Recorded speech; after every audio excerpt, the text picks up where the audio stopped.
Shalom Bapak Ibu, selamat malam Shalom.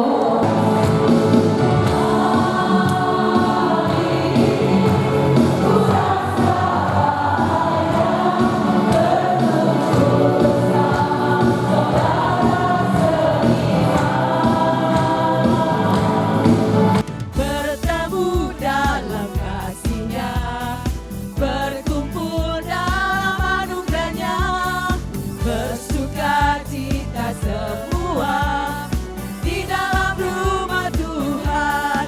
Mari kita buka persekutuan doa ini di dalam nama Bapa, Putra dan Roh Kudus. Amin.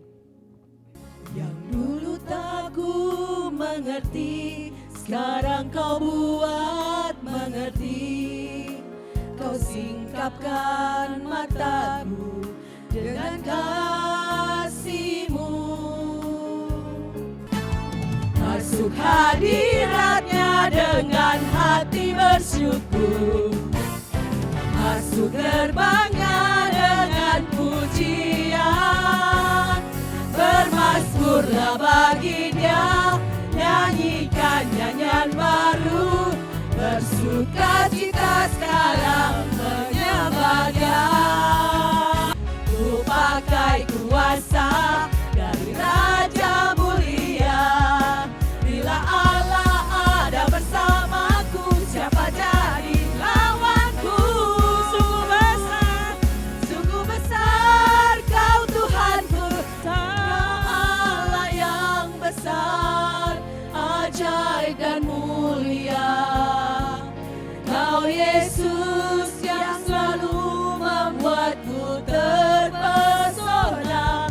Terima kasih Tuhan untuk segala jamahan-Mu pada malam hari ini. Dan saat ini Tuhan, kami mau belajar seperti Maria yang duduk diam di bawah kaki Tuhan, yang mendengar segala pewartaan malam hari ini yang akan dibawakan oleh anak-Mu, Bapak Yohanes Winata, yang telah Engkau hadirkan di tengah-tengah kami saat ini. Bersabdalah, berbicara saat ini. Kami siap mendengar setiap sabda yang Kau sampaikan. Amin. Silakan.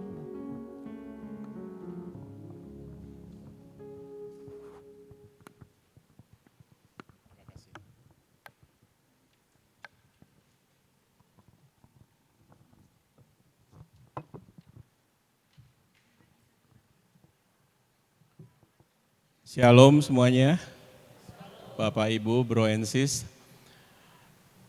Rasanya campur aduk nih kalau berdiri di sini nih saya nih. Karena ini gereja saat saya dibaptis waktu umur 3 tahun. Kemudian terima komuni pertama, jadi putra altar, kemudian terima sakramen di sini juga, sakramen penguatan. Kemudian saya menikah di altar ini di depan sini.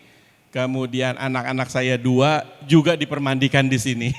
Jadi ya ini gereja ini sungguh membawa suatu berkah yang luar biasa dalam perjalanan saya menjadi murid Yesus dan tentunya juga sebagai orang Katolik. Kalau pada malam hari ini saya ingin memilih bagian yang terbaik, mungkin nanti pada ujungnya tidak ada pilihan Bapak Ibu sekalian. Karena di dalam bacaan yang saya renungkan ini, kok Tuhan harus memilih ya, apa yang harus saya pilih gitu kan ya. Tapi ya saya coba ingin membawakan dari sudut pandang lain yang mungkin Bapak Ibu sekalian, Bro and Sis sudah pernah mendengar juga dari pewarta-pewarta atau dari bacaan-bacaan yang lainnya. Hari ini saya tinggal di Paroki Alam Sutra di Gereja Santo Laurentius di pinggiran Jakarta sana Bapak Ibu sekalian. Kemudian pelayanan saya hanya sebagai DPH ya. Ini adalah periode yang kedua dan bulan depan saya udah berakhir. Jadi periode udah 2 periode 6 tahun sebagai sekretaris satu paroki.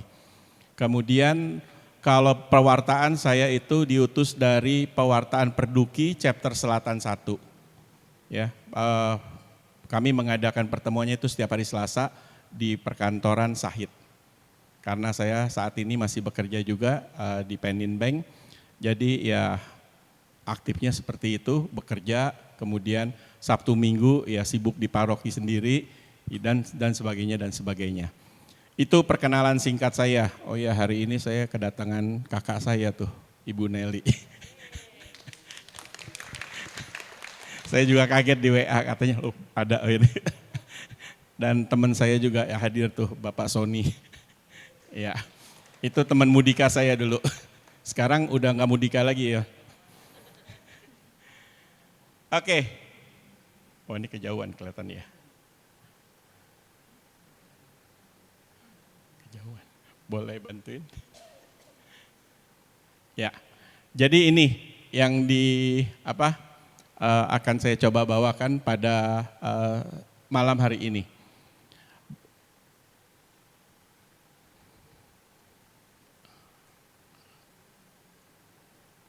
Ya, Bapak Ibu sekalian, ada yang bawa kitab suci?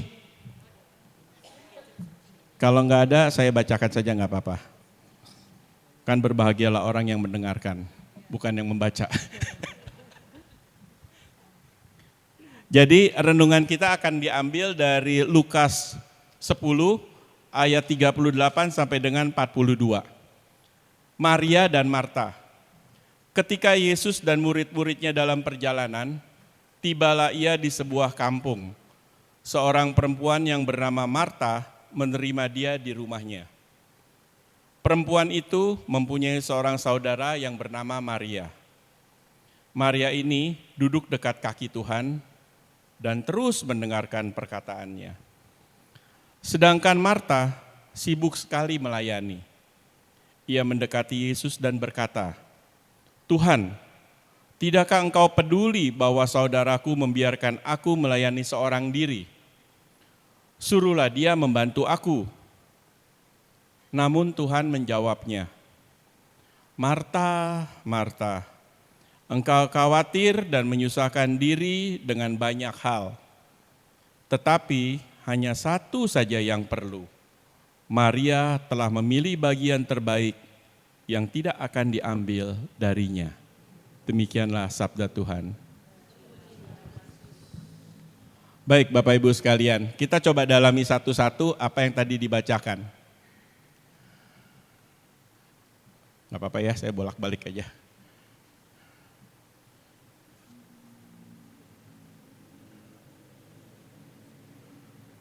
Gak bisa. Tolong. Ya, tadi Yesus bersama para muridnya baru tiba di Betani. Ya, di sini tidak ada kata-kata Betani ya Bapak Ibu sekalian ya. Kemudian kampung tempat di mana Marta dan Maria itu tinggal. Kita dapat penjelasan ini dari mana? Dari Yohanes 11. Ya, Yohanes 11 juga menuliskan kisah Marta dan Maria, tapi dari versi yang berbeda. Ya. Yohanes 11 ayat 1 dikatakan, ada seorang yang sedang sakit namanya Lazarus. Ia tinggal di Bethlehem, ia tinggal di Betania, kampung Maria dan adiknya Marta. Jadi kita kenal ya sosoknya Marta dan Maria tinggal di kampung Betania, itu kampung kecil. Ya, dalam perjalanannya Yesus mampir tuh di kampung itu. Ya, nah, kemudian Marta ini sudah kenal Yesus, ya tidak ada penjelasan lebih lanjut di sini, tapi kira-kira dia tahu Yesus, ya mungkin dari pendengarannya dan segalanya dan sebagainya ya. Marta itu mengundang Yesus masuk ke dalam rumahnya untuk dijamu makan. Bagi orang Yahudi, jamuan makan itu punya arti yang sangat besar sekali dalam adat istiadat orang Yahudi, ya. Sementara setelah Yesus masuk, ya tidak ada percakapan apa-apa antara Marta dan Yesus. Intinya Yesus langsung masuk ke dalam rumah Marta.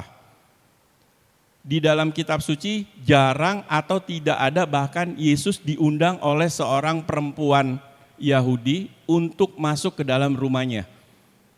Boleh dibaca kitab suci, enggak ada. Hanya Marta yang mengundang Yesus masuk ke dalam rumah Marta dan dijamu makan.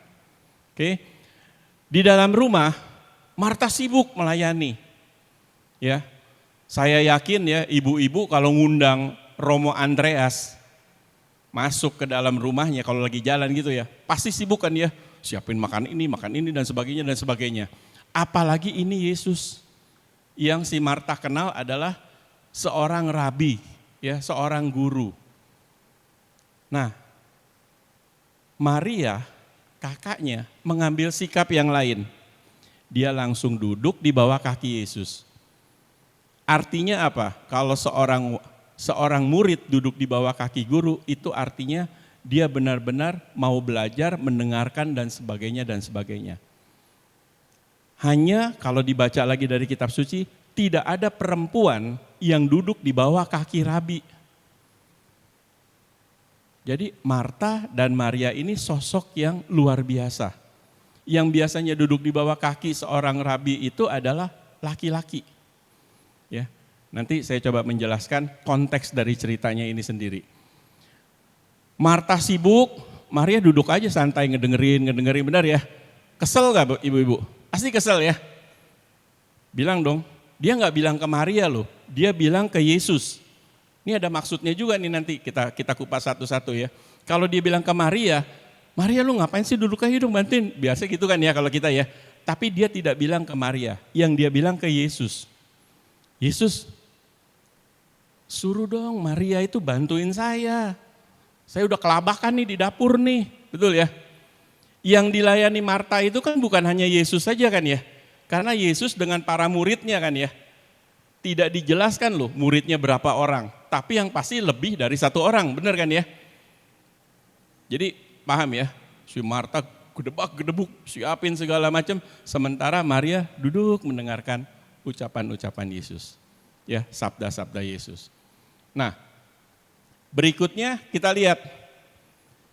Karena dia ngomong sama Yesus, Yesus negur balik ke Marta. Ya, apa yang tadi dikatakan?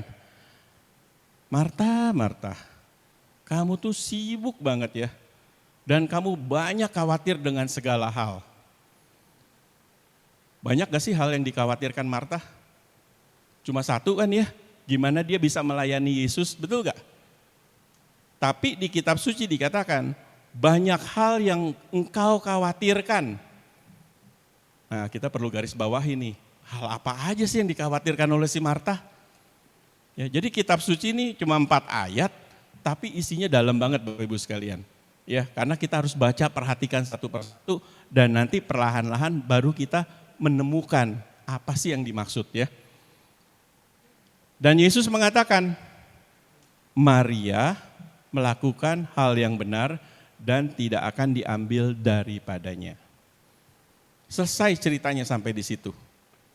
Kalau merefer kepada judul, Bapak Ibu pilih yang mana? Pasti semuanya jawab Maria. Betul kan?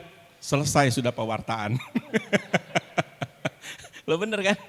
Ngapain mesti pilih lagi? Maria aja kita pilih. Karena Yesus sudah bilang, engkau sibuk, Maria yang mendengarkan dan tidak akan diambil daripadanya. Selesai pewartaan. Tapi apakah itu yang ingin disampaikan? Kalau Yesus berani bilang begitu, berarti dia menihilkan pelayanan Marta dong, betul nggak? Betul nggak? Paham ya?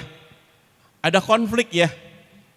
Kenapa Yesus bilang, maksud Yesus mengatakan ke Maria ini yang benar, maksudnya apa? Itu yang perlu kita gali lebih dalam lagi. Ya, kalau kita secara awam langsung aja kita tangkap, wah berarti nih ya, mulai dari pagi sampai sore sampai malam kita di gereja aja baca kitab suci, panggil Romo dengerin semuanya karena ini yang terbaik. Sementara di rumah kelaparan, terserah dah. Ntar kalau diomelin, lah kan Marta begitu, diomelin nama Yesus. Jadi saya ambil yang ini. Nah jadi nggak mungkin sabda Tuhan mengatakan seperti itu. Nggak mungkin Tuhan menginginkan seperti itu. Pasti ada sesuatu yang lainnya ya. Oke, paham ya konteks ceritanya Bapak Ibu ya. Kita coba mendalami satu persatu. Ya, memilih tindakan mana yang terbaik.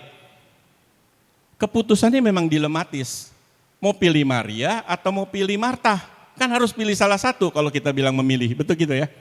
Terus kalau memilih Marta dan Maria kelihatannya kok terlalu sederhana ya. Terlalu sederhana. Lukas itu seorang yang pinter ya. Dia menuliskan kisah ini pasti ada maksudnya. Kalau kita tinggal milih, kok sederhana itu ya? Ya mungkin juga sederhana terakhirnya, tapi coba kita gali lebih dalam lagi. Ya silakan. Injil disampaikan sebagai kabar sukacita. Ya, bagaimana keselamatan bagi perempuan-perempuan yang bekerja untuk menghidupi keluarga bahkan di hari Minggu sekalipun. Kalau kita memilih si Maria. Lihat deh dilematisnya ya.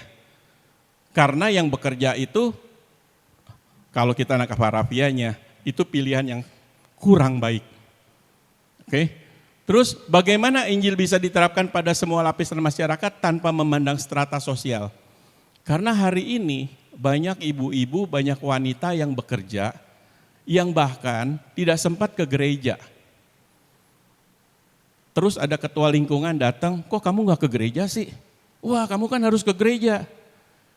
Dia lupa ya pekerjaan si ibu ini apa dan sebagainya. Karena dia hanya memikirkan, ayo ikut ke gereja tanpa memberikan solusinya. Apakah itu yang diinginkan oleh Yesus? Kemudian berikutnya gambaran diri Marta dan dalam Injil Yohanes. Kalau tadi dikatakan Marta itu kurang baik, baca di Injil Yohanes bab 11. Ternyata Marta itu, satu, dia tahu bahwa Yesus itu Mesias. Dua, dia tahu Yesus itu bisa menyembuhkan bahkan menghidupkan saudara laki-lakinya Lazarus yang meninggal. Udah 3 hari dikubur, ya. Yesus akhirnya datang. Marta pula yang menyambut Yesus untuk menghidupi Lazarus saudara laki-lakinya. Dan warta keselamatan, kebangkitan Kristus, pertama kali Yesus hanya bicara kepada Marta, bukan kepada murid-murid yang lain. Sehingga Marta mengatakan, saya percaya bahwa engkau adalah Mesias yang akan hidup, yang akan bangkit. Ya, coba nanti baca di Yohanes ayat 11. Jadi ada 2 pribadi Marta yang berbeda, benar ya Bapak Ibu sekalian ya. Nah kalau kita bandingkan kisah Lukas dengan kisah Yohanes, dua-duanya benar. Jangan nanti dibanding-bandingkan lagi, ini yang benar yang mana, yang salah yang mana, enggak ada. Ya, dua-duanya benar. Tapi ada maksud yang lain dari situ. Nah, kali ini karena kita baca dari Injil Lukas, kita coba mendalami apa yang ingin disampaikan oleh penginjil Lukas. Penginjil Lukas, ya, umumnya kabar sukacitanya disampaikan oleh orang-orang di luar Israel kepada orang-orang non-Yahudi. Sehingga dia nggak ngerti orang-orang itu, konteks orang Yahudi itu seperti apa. Nah, inilah yang mau disampaikan.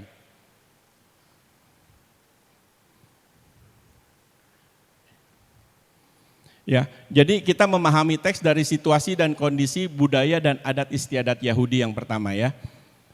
Posisi perempuan sama seperti posisi perempuan pada perjanjian lama. Perempuan yang hidup di zaman Yesus itu kurang lebih status sosialnya sama dengan perempuan pada waktu perjanjian lama. Ya, apa aja yang membedakan? Satu, orang Israel itu patrial, semuanya laki-laki.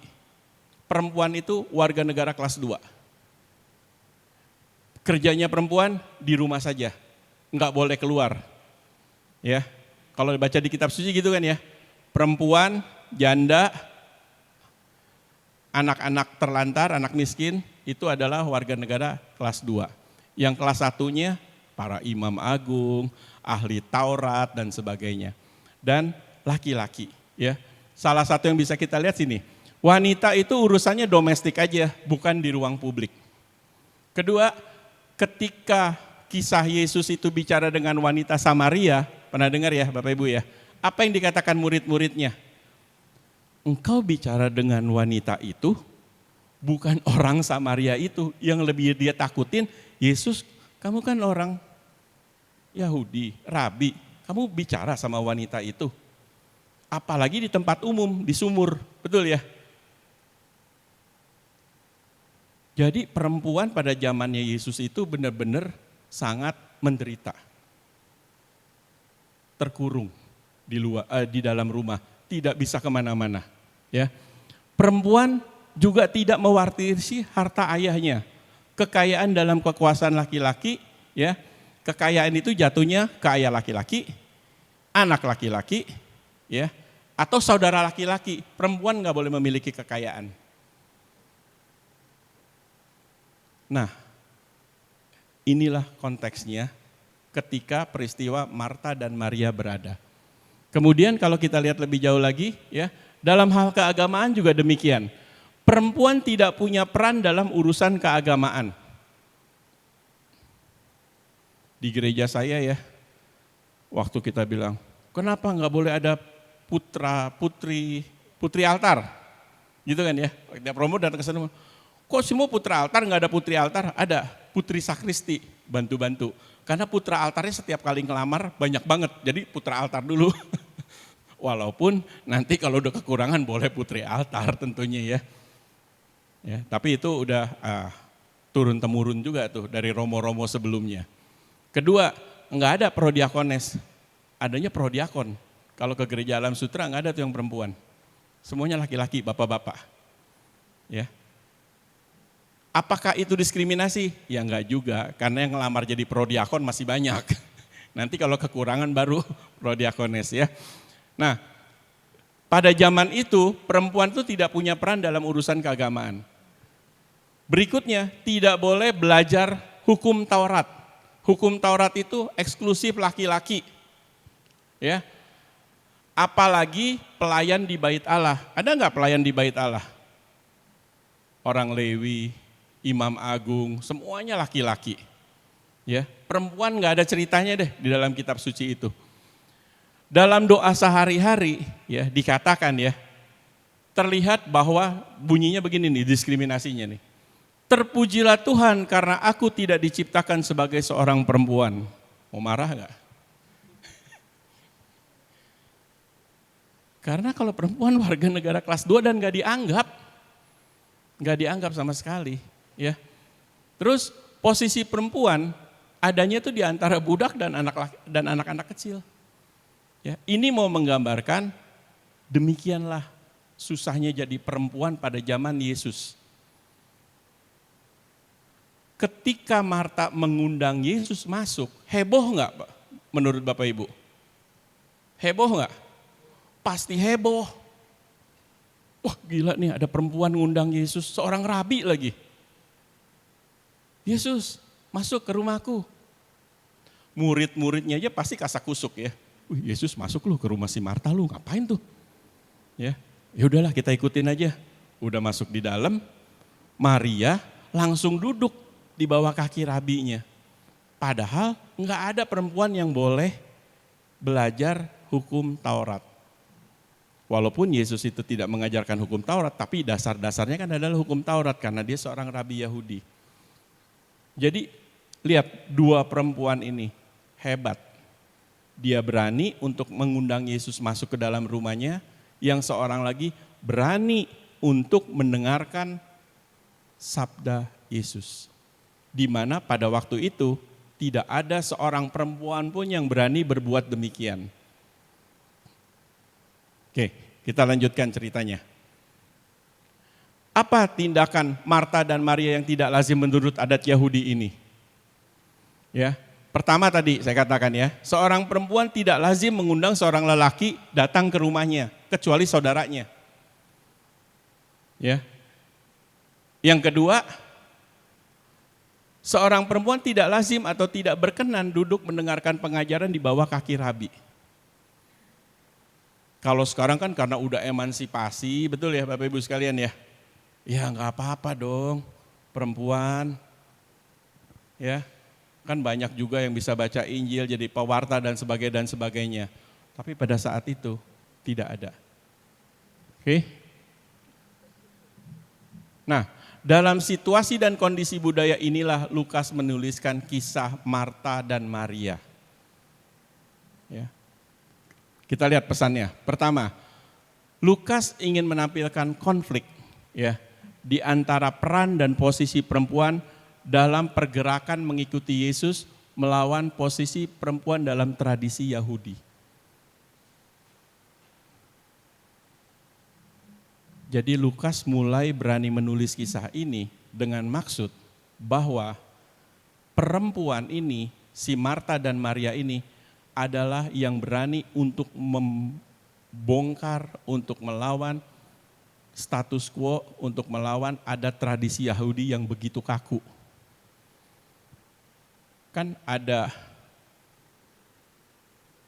perikop yang mengatakan ini ya, datanglah engkau yang berbeban berat, betul ya?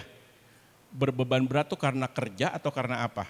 Ternyata kalau dilihat karena suruh ngafalin hukum Taurat, hukum-hukumnya yang 600 itu ya, nggak boleh pencet ini, nggak boleh gitu dan sebagainya. Itu berat loh orang Yahudi. Ya. Udah kerja, ngapalin larangan-larangan dan sebagainya. Itu yang ingin dihilangkan oleh Yesus. Termasuk status sosial seorang perempuan tidak boleh belajar, tidak boleh mendengarkan sabda Yesus dan sebagainya. Ya. Yang berikutnya lagi, ketika Yesus memuji tindakan Maria, sebenarnya yang dipuji itu apa? Kita lihat. Yesus menekankan pada kebebasan Maria untuk berpindah peran dari perempuan tradisional yang dikungkung oleh adat kebudayaan dan adat istiadat tadi ya, menjadi seorang yang merdeka. Menjadi seorang yang merdeka karena pilihannya saya mau mendengarkan sabda Yesus. Jadi terjadi revolusioner di dalam rumah Marta dan Maria. Ya, Maria yang harusnya bantu Marta di dapur ya, tapi tiba-tiba dia langsung duduk mendengarkan langsung dari rabinya. Ya, duduk dekat kaki Yesus mendengarkan pengajarannya karena hal ini tidak boleh dilakukan oleh seorang perempuan oleh masyarakat Yahudi. Jadi Maria langsung duduk di bawah kaki Yesus, dia mendengarkan secara langsung apa yang disampaikan oleh Rabi ya tadi. Itu kehebatannya Maria. Makanya Yesus bilang kepada Marta, apa yang didengar tidak akan diambil daripadanya. Karena kalau udah masuk pikiran, masuk hati, ada yang bisa ngambil? Nggak ada yang bisa dong. Sabda Tuhannya udah tertanam di dalam diri dia, betul ya? Benih-benih itu nantinya akan menjadi tumbuh kan, berkembang kan. Dan kita lihat dalam perjalanannya, Maria kan yang meminyaki kaki Yesus bukan? Dia beli minyak ya yang demikian mahal, kemudian dia meminyaki kaki Yesus. Jadi sabda ya yang ditabur di hati Maria itu langsung bertumbuh. Makanya kita percaya iman sekecil biji sawi pun itu akan memindahkan gunung, benar kan? Kalau kita punya iman sebesar biji sesawi pun itu akan tumbuh dan itu akan mengalahkan segalanya. Kemudian apa yang dikatakan kepada Marta? Ketika Yesus menegur Marta, ia memintakan gak usah khawatir akan banyak hal, betul ya? Apa sih? Satu, akan apa yang dilakukan oleh Maria, kan Marta tahu nih ya, Maria tuh gak boleh duduk di bawah kaki seorang rabi, betul ya? Makanya dia bilang, tolong dong Yesus bantu aku. Dia bukan bilang usir Maria, enggak, bantu aku. Pinter ya kata-katanya ya. Kalau kita nggak bisa bermain kata-kata kan bilang, Yesus usir dong tuh si Maria, bantu aku. Tapi dia bilang, bantu aku karena aku kerepotan. Logikanya benar kan ya, logikanya benar ya. Tapi kan Yesus tahu maksudnya si Marta nih apa. Dia khawatir ya, murid-murid yang banyak di situ nanti akan ngegosip di depan. Ya, akan ngegosip, wah gila ya si Maria berani lu duduk di kakinya Yesus lu. Sebenarnya Marta tuh mau menyelamatkan martabatnya Yesus, harga dirinya Yesus. Selain dia juga kewalahan untuk melayani Yesus dan para muridnya itu sendiri.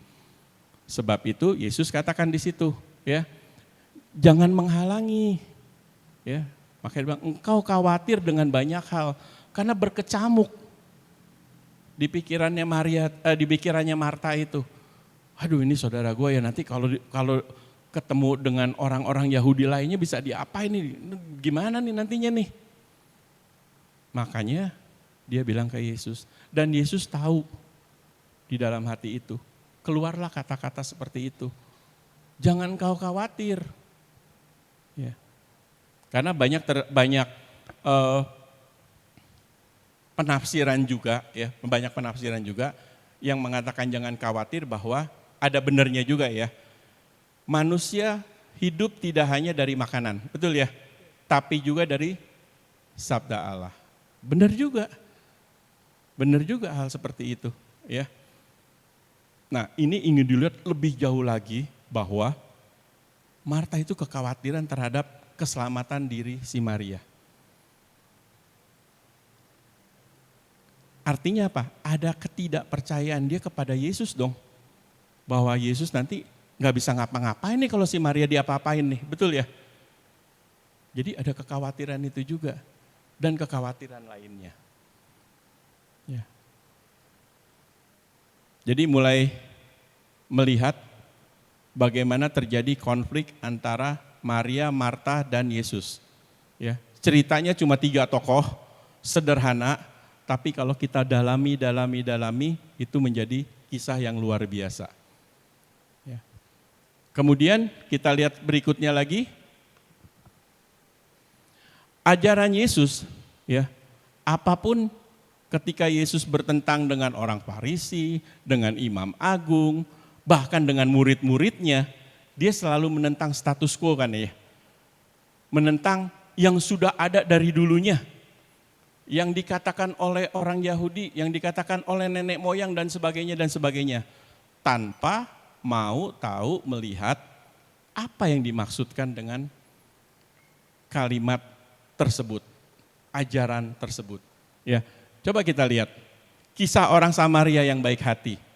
Apa sih yang ingin disampaikan Yesus? Selain menjawab pertanyaan siapa sesamaku, betul ya? Yang lebih dalam dilihat oleh Yesus adalah semua orang bisa menolong sesama. Apakah dia orang Samaria? Kita tahu kan ya, orang Samaria itu kan orang second class-nya Yahudi kan ya, benar ya? Jadi siapapun dia yang mendengarkan perkataan Yesus itu bisa membantu sesamanya. Apakah dia dari strata sosial tinggi, strata sosial rendah, dia orang kaya, dia orang miskin, harus bisa membantu sesamanya. Karena itu adalah sesamanya dia. Tidak dibeda-bedakan agama, ras, suku, dan sebagainya. Coba ketika kita bikin bakti sosial. Ya, di tempat saya pernah tuh mau bikin bakti sosial ya. Ribut dulu nih. Wah, nanti kalau kita pakai spanduk ini dari Katolik, dari Kristen gak ada yang mau terima. Wah, nanti kalau ini repot. Balik lagi, tujuannya apa sih? Mau memberikan? Ya sudah, kalau gak boleh jangan pakai itu, yang penting kita kasih aja. Tujuannya kan mau ngasih, bukan mau tempel spanduk ini dari gereja Katolik bla bla bla dan segalanya. Pada waktu pandemi Covid di gereja kami ya bikin yang namanya vaksinasi. Vaksinasi itu awalnya hanya untuk para umat ya. Kemudian kita cari vaksinnya dari mana dan sebagainya. Akhirnya vaksinasi itu bergerak menjadi sentra vaksinasi. Oke, sentra vaksinasi sampai tukang ojol datang ya, kemudian binaan-binaan dari wali kota datang ya kepada dokter bilang, "Bu dokter, saya panggil binaan saya PMI ojol-ojol itu suruh vaksinasi di sini aja deh, di gereja maksudnya ya." Kenapa? Kan ada mall di situ kan ya, kan lebih enak dong. Enggak lah, di sini lebih enak katanya. Ya kita terima. Bahkan di dalam tempat vaksinasi nih ya, di tempat dalam vaksinasi dibikinin satu bilik khusus. Ketika ada yang vaksin kan ada yang pakai kerudung sebagai ya, kan nggak mau dilihat ya. Ya udah silakan masuk di dalam bilik itu untuk divaksin. Ya. Karena kita ingin benar-benar membantu sesamanya menyebarkan vaksin ini demikian sampai sejauhnya. Jadi kita nggak pilih-pilih lagi. Itu pelajaran yang cukup bagus juga menurut saya pada waktu saat pandemi. Enggak dikolek uang, bahkan enggak ada kolekte, saya bilang pakai aja uang paroki. Enggak kehabisan, enggak akan miskin lah parokinya. Untung semuanya setuju. Karena kebetulan saya jadi dewan, tiap malam rapat Zoom, biayanya sekian benar ya, mulai hitung-hitung, wah nanti kurang. Udah pakai aja, nanti juga ada yang ngasih, enggak akan kekurangan. Karena sekali bikin vaksin itu bisa 50-70 juta. Kasih makan apa segala macam. Saya bilang pantesannya pada datangnya. Ada yang mau kasih goodie bag dan sebagainya. Ya kira-kira itulah pada waktu zaman pandemi. Kemudian kita lihat lagi kisah yang lainnya. Kisah yang lainnya adalah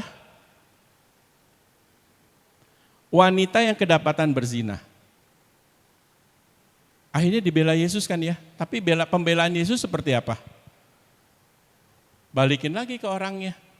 Masa sih kamu gak berdosa? Ya. Dan kalau gak dibela Yesus, itu hukumannya kan rajam. Lempar batu semuanya. Semuanya udah mau ngambil batu aja, bener kan? Tapi Yesus sekali lagi ingin mengajarkan siapa? Sekalipun dia berzina, ya, harus ada hati yang mengampuni. Enggak gampang loh mengampuni. Ya. Wow, udah panas apa segala macam. Ya. Apalagi ketika mengampuni pasangan, mengampuni sesama. Ya.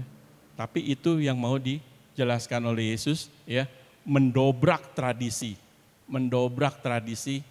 adat istiadat orang Yahudi pada waktu itu. Kalau itu, ya saya bayangin kalau itu nggak bisa didobrak, hari ini kita nggak ada di sini Bapak Ibu sekalian. Gereja Katolik nggak akan berkembang, betul nggak? Dia hanya diem di Israel aja sana. Tapi karena Yesus itu punya kemampuan dan dia memang ingin menyelamatkan umat manusia pada umumnya, seluruh umat manusia, bukan umat manusia orang Israel, orang Yahudi saja. Seluruh umat manusia. Kalau pada waktu Yesus naik ya ke surga dan wafat dan sebagainya, kitab suci itu hanya bahasa Ibrani. Hari ini kita susah baca kitab suci. Tapi ternyata hari ini semua kitab suci diterjemahkan dalam bahasa-bahasa daerah sehingga kita bisa mengerti maksud dan tujuannya. Karena apa? Berani mendobrak ya untuk kebaikan, untuk pewartaan yang jauh lebih luas lagi. Oke. Kemudian makan bersama pemungut cukai. Mana ada seorang rabi, seorang imam makan sama pemungut cukai. Pemungut cukai udah pasti orang berdosa juga deh. Ya. Tapi Yesus dia makan aja. Dia bilang, ya udah, undang saya dong. Saya akan datang ke rumah kamu. Ya, saya akan datang ke rumah kamu untuk makan bersama. Berani kan? Sehingga ketika dia makan bersama, lagi-lagi makan ya, karena makan tuh punya arti yang luar biasa di dalam adat istiadat Yahudi. Ya, ketika makan bersama, orang lain boleh bilang seperti apa, tapi tuan rumahnya itu bersuka cita. Dan terjadilah perubahan pada diri seseorang. Demikian juga tadi kisah Marta dan Maria. Kenapa Yesus berani datang? Dia memakai momen itu untuk memberikan isyarat bahwa adat istiadat Yahudi itu kaku dan semua orang boleh menerima firman-Nya. Oke. Kemudian berikutnya yang terakhir. Lantas bagaimana kita mau menjadi murid Yesus? Sebenarnya sederhana sih. Satu, harus punya kehendak baik Bapak Ibu sekalian. Kalau kita nggak punya kehendak baik, yang tulus, nanti ujungnya juga nggak nyampe. Betul ya? Oke, setelah kita berkehendak baik, kita juga harus peka. Peka dalam pengertian menggunakan seluruh panca indera kita. Buka mata, buka hati, buka telinga, apa yang bisa kita lakukan untuk menyerupai Yesus, untuk mengimplementasikan apa yang kita pelajari dari kitab suci, apa yang kita dengarkan dari bacaan-bacaan dari Injil yang kita dengarkan setiap hari Minggu. Ya, banyak sekali. Kemudian kita juga terus belajar mencari kehendak Allah. Enggak mudah Bapak Ibu sekalian mencari kehendak Allah. Betul, enggak mudah. Kita pikir yang ini, benar ya. Tapi kalau kita pikirin terus, rasanya bukan yang ini nih. Hati kita langsung berubah. Ya, pernah nggak ngalamin seperti itu?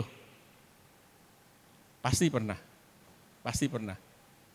Saya di dalam membuat ini juga materi-materi pewartaan sering demikian Bapak Ibu sekalian.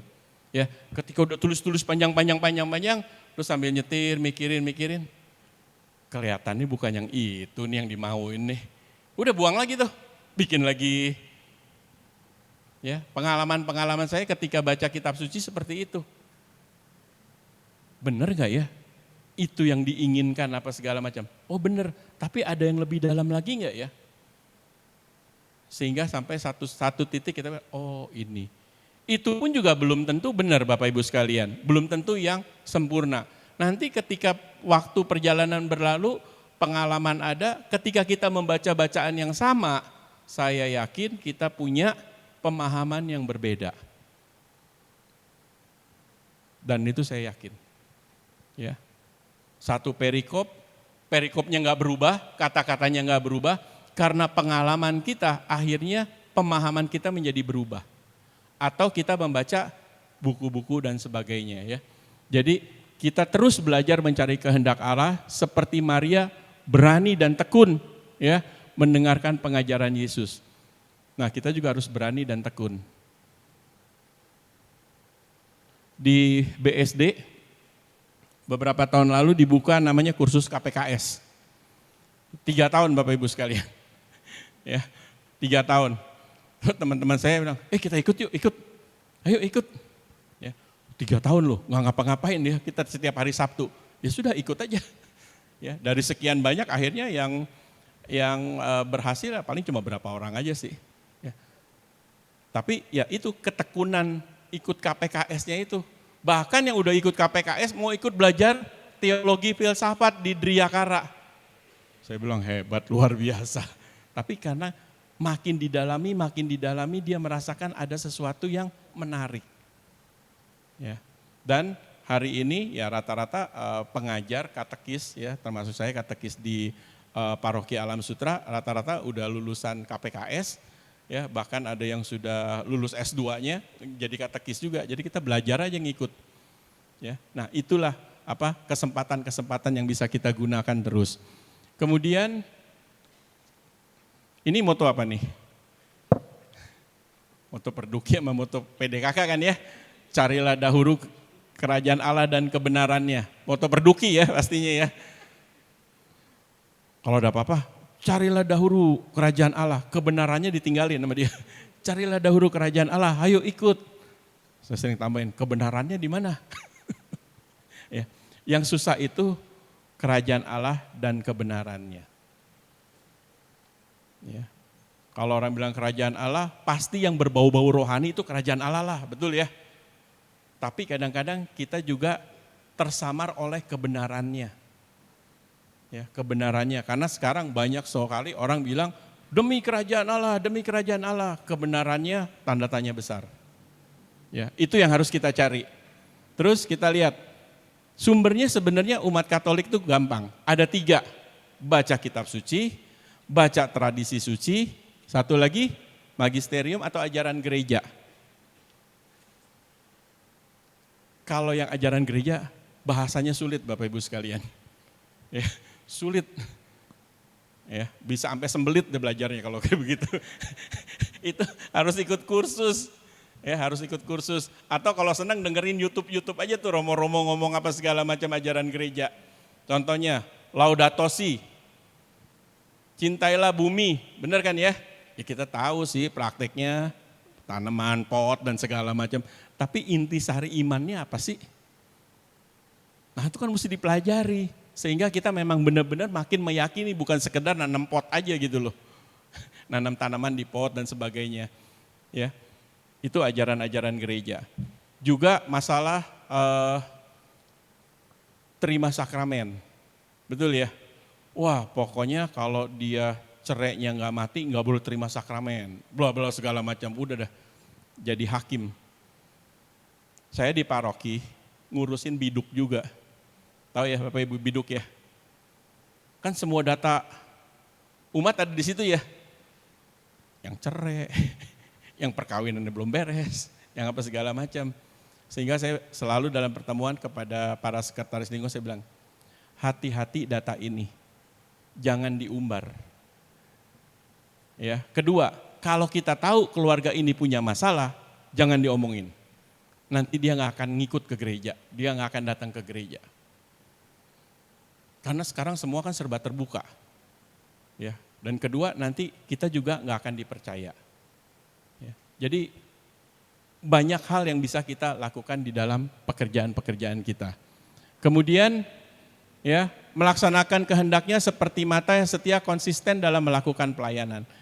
Ya pelayanan salah satunya adalah sarana untuk mengimplementasikan ajaran Yesus tadi.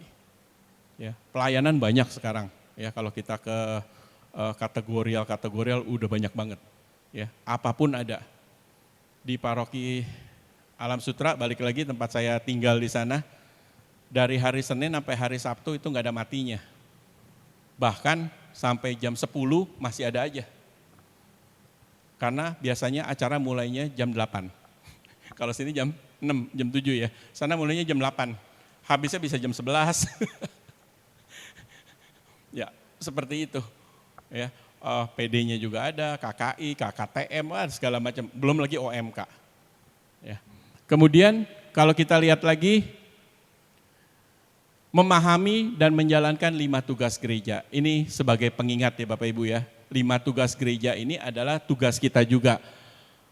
Liturgi, ya, peribadatan, kemudian koinonia, persekutuan, hari ini kita bersekutu, benar ya. Kemudian martiria, kesaksian, bagaimana kita juga bisa menjadi saksi. Kerigma, pewartaan, ya hari ini saya lagi sedang membawakan pewartaan, tapi Bapak Ibu juga bisa menjadi pewarta di tempatnya masing-masing, ya. Kemudian diakonia, pelayanan. Ya. Kalau kita berpegang pada ini dan kita mendalami terus, saya yakin kita akan menjadi umat pilihan Allah.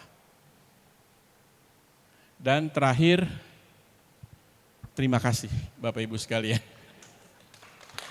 Mohon maaf kalau ada kata-kata yang kurang dan sebagainya.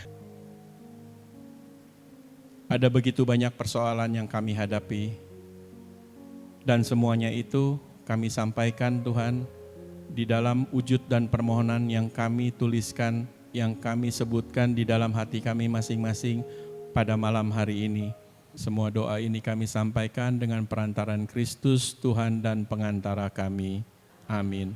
Dalam nama Bapa, Putra dan Roh Kudus. Amin. Lebih tahu yang terbaik bagiku, Kau lebih sanggup pulihkan hidupku. Ku berserah, ku percaya, hanya Yesus penolong yang setia. Yesus penolong yang setia. Tanggal 16 itu hari Senin, hari besar. Makanya kita memulainya di jam 4 sore. Dan pembicara-pembicara yang kita panggil itu adalah pembicara-pembicara senior. Yaitu Ibu Esther Kandau yang usianya sudah di atas 70, Mami Chun juga di usianya sudah di atas 70 dan juga Ibu Michael Lolong yang berjuang survivor dari sakit penyakitnya, dia sembuh dan saat dia harus mengalami sakit lagi, beliau akan menceritakan bagaimana di usia mereka yang sudah lanjut tetapi mereka tetap menghasilkan buah dan buahnya itu makin berlimpah.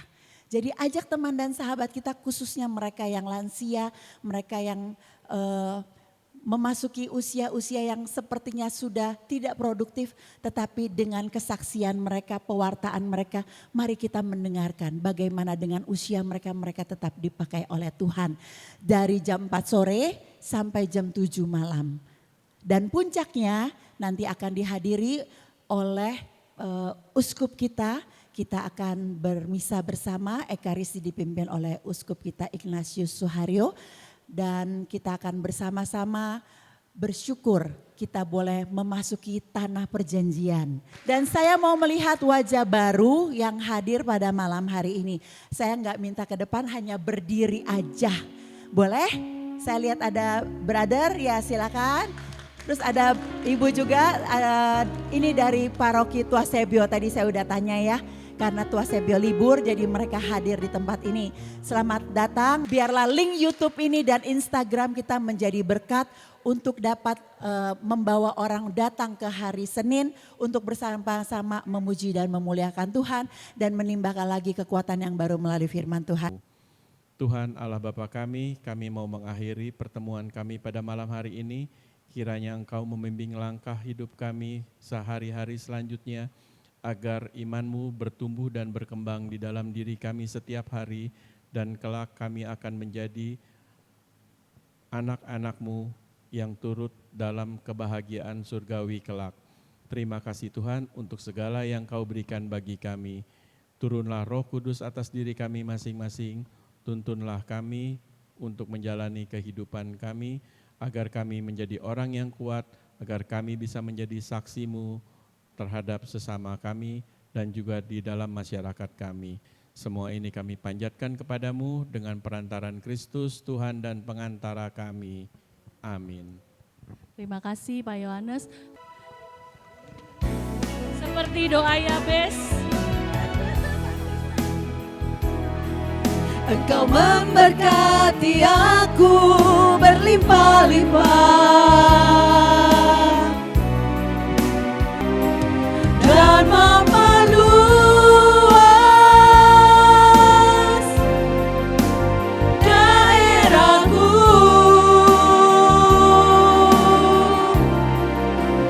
dan kiranya Engkau menyertai aku dan melindungi aku daripada malapetaka, sehingga kesakitan tidak menimpa aku, sehingga kesakitan tidak menimpa aku,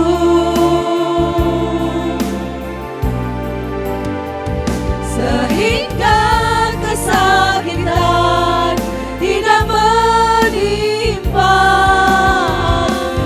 aku.